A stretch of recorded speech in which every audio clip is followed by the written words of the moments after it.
Petr Yan versus Aljamain Sterling, and we'll start there because this was rough.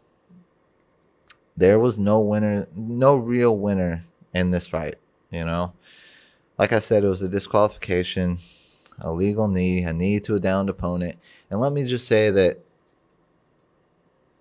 although Petr Yan is a UFC champion, he should probably know the rules of when and when not to throw a knee. But keep in mind, he was a strictly just a boxer. That's why he always has his hands up like that. He comes from the world of traditional boxing. So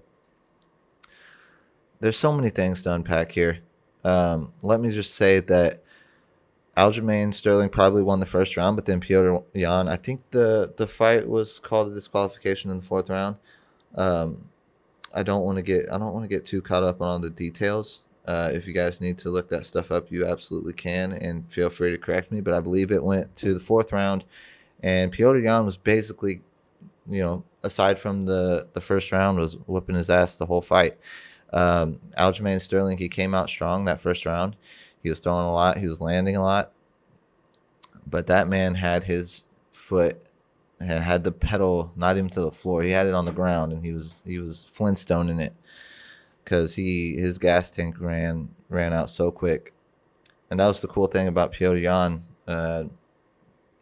He wasn't necessarily throwing all that crazy, but that's why he was able to last so long. You really got to think about that stuff. Even though these are small guys and their cardio should be top level, which I'm sure it is, how long can you really sit there and go,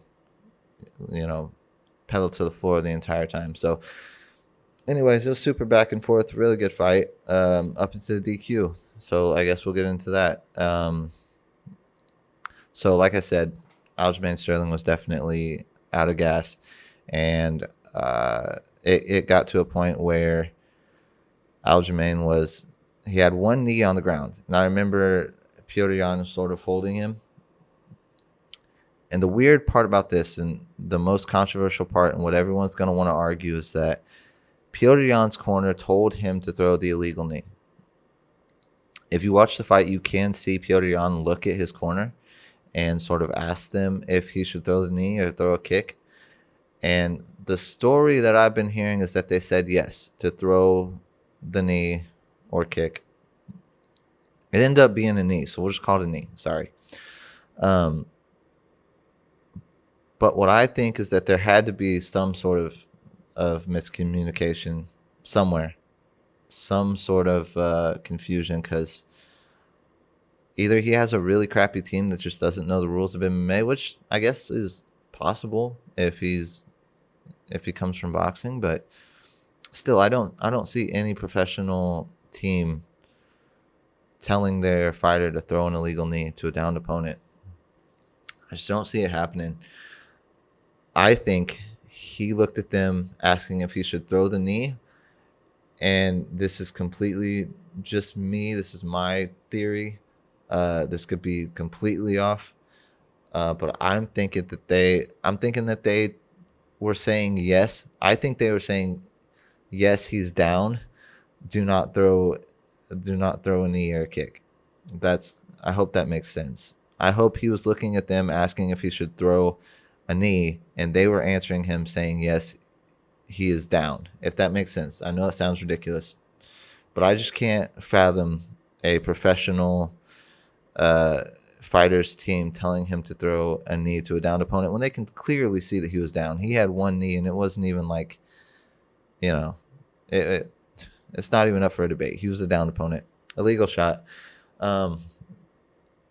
So yeah, unfortunately, Petr Yan lost his title. I believe this was his first defense, right? Because he had the interim bout with Jose Aldo. That's when he became champ, and then he would have this fight. It would have been his first defense, which sucks.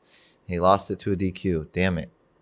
I'm a huge Petr Yan fan, by the way, and Aljamain Sterling fan as well. But Petr Yan was winning that fight, and then it all goes down the drain to an illegal knee. I guess the other argument would be whether to run it back or not. Usually in a case like this, I guess you would get an immediate rematch, but it was such a blatant foul, and that doesn't necessarily mean that it was intentional. There's a lot of different things. Maybe Petr Yan was confused on him being down or not. That's why he looked at his corner. I mean, it completely makes sense. Yeah, there's no real winners with this, man. I hope they run it back. Both of these guys deserve it. Aljamain Sterling definitely deserves it. He didn't want to win that way. He didn't want to get the belt off of a DQ. Most people wouldn't. That's like when John Jones fought Anthony Smith. John Jones accidentally threw an illegal kick. And it was completely accidental. It was definitely more, 50-50, if that makes sense. Like, I can definitely understand why John Jones would throw that kick, because maybe he didn't. It wasn't so obvious to him, just with like the angles and the way that Anthony Smith was, like, I guess, on the canvas. It just made more sense. I don't know really how to explain it, but it made more sense why John Jones would throw that kick. Definitely when you compare it to Petr Yan throwing the illegal knee. But I remember them asking Anthony Smith if he wanted to continue fighting, and of course he was like, yeah. And Aljamain Sterling did the same thing. He was like, I don't want to win the title for disqualification. That's that fighter mentality. You definitely don't want to be given something. I mean, it just kind of sucks, man. Like I said, there's no real winners with that fight. I really hope they run it back. I will. I'm gonna call Aljamain Sterling out on this. Obviously, I don't want that smoke. Don't come for me.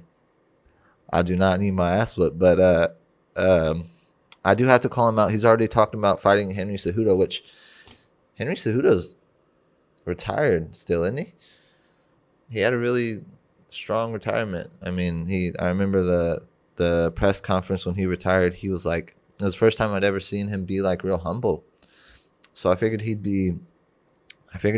retirement was legit. But Aljamain Sterling's talking about fighting him. They've been going back and forth on Twitter. I'd like to see that fight if Aljamain Sterling keeps the title in a rematch for Petr Yan. I just think the rematch makes the most sense. Why not? Why not give these guys both the real chance to see who wins the belt? Because like I said, Petr Yan was winning. It's just crappy, man. It just sucks. I don't know. I hope they run it back. But regardless, Aljamain Sterling is the champ right now at 135 at bantamweight. I'll give him some credit. I mean, it's not like he asked to be kneed in the head while he was down. But yeah. Where do you go from that? I guess we'll wait for some updates on that one.